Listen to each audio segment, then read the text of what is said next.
د ننګرهار د هسکې مینې ولسوالۍ د پاپین سیمه، د پچیراګام ولسوالۍ د پنګزیو سیمه، د کوټ ولسوالۍ د لاغرجیو سیمه، د اچین ولسوالۍ د مامندره او شډل سیمه او د نازیانو ولسوالۍ د دوه خولې نازیانو هغه سیمې دي چې د ننګرهار ولایت روغتیا پالان وایي چې د وسلوالو شتون او دوی ته د زمینی نه برابرېدو له امله پکې شاوخوا 10,000 د 15 کلونو کم عمر لرونکي کوچنیان د پولیو له واکسین څخه بې برخې پاتې کیږي. د دغه ولایت د عامې روغتیا مشر ډاکټر نجیب الله کاموال وایي چې سر له سببه په ختیځه سیمه کې د پولیو 3 ورځنی کمپاین پیل شي چې په ننګرهار کې به د خپلو رضاکارانو پر مټ 1,00,000 د 15 کم عمر لرونکي کوچنیان د پولیو پر ضد واکسین کړي. نجیب الله کاموال وایي هغه کوچنیان چې په ناامنه سیمو کې د واکسین پاتې کیږي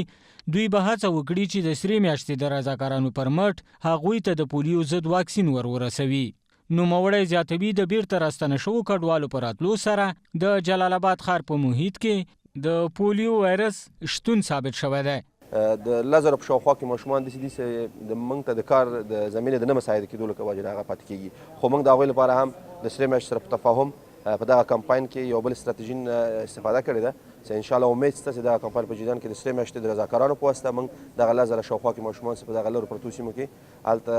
د موږ د رضاکارانو د تګ د نه وجې نه پاتې کېږي هغه واکسین کړو. د ننګرهار د حج او اوقافو ریاست استازی مولوي ګل نبی او د ننګرهار د ښځو چارو رئیسه انیسه عمراني په میندو او پلرونو غږ کوي چې خپل د 15 کلونو کم عمر لرونکي کوچنیان د پولیو ضد واکسین کړي. ټول خطبای کرام او علما کرامو نه هم دا تقاضا ده او دا مې خواهش دی چې هغوی په دې رابطه باندې د پلرونو سره او د میندو سره همکاري وکړي او په وخت باندې په خپلو خطبو او په خپلو تقاریرو کې په دې رابطه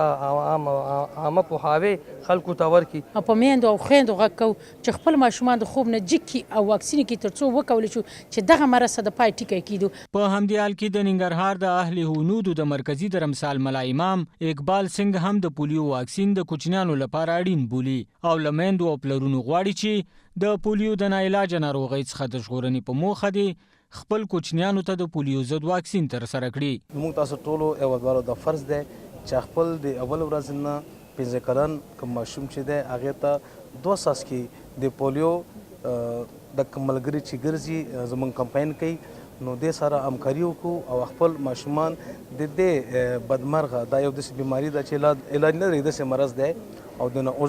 اوژغورل سي. د یادونې وړ ده چې د پولیو واکسین به سبا د دوشنبې په ورځ په ټوله ختیځه سیمه کې د عامې روغتیا د رضاکارانو پر مټ پیل شي او په یاده سیمه کې به ټول د 15 کلونو کم عمر لرونکي کوچنیانو ته یاد واکسین تطبیق شي. سباون ساحل، انعکاس رادیو ټلویزیون، ننګرهار.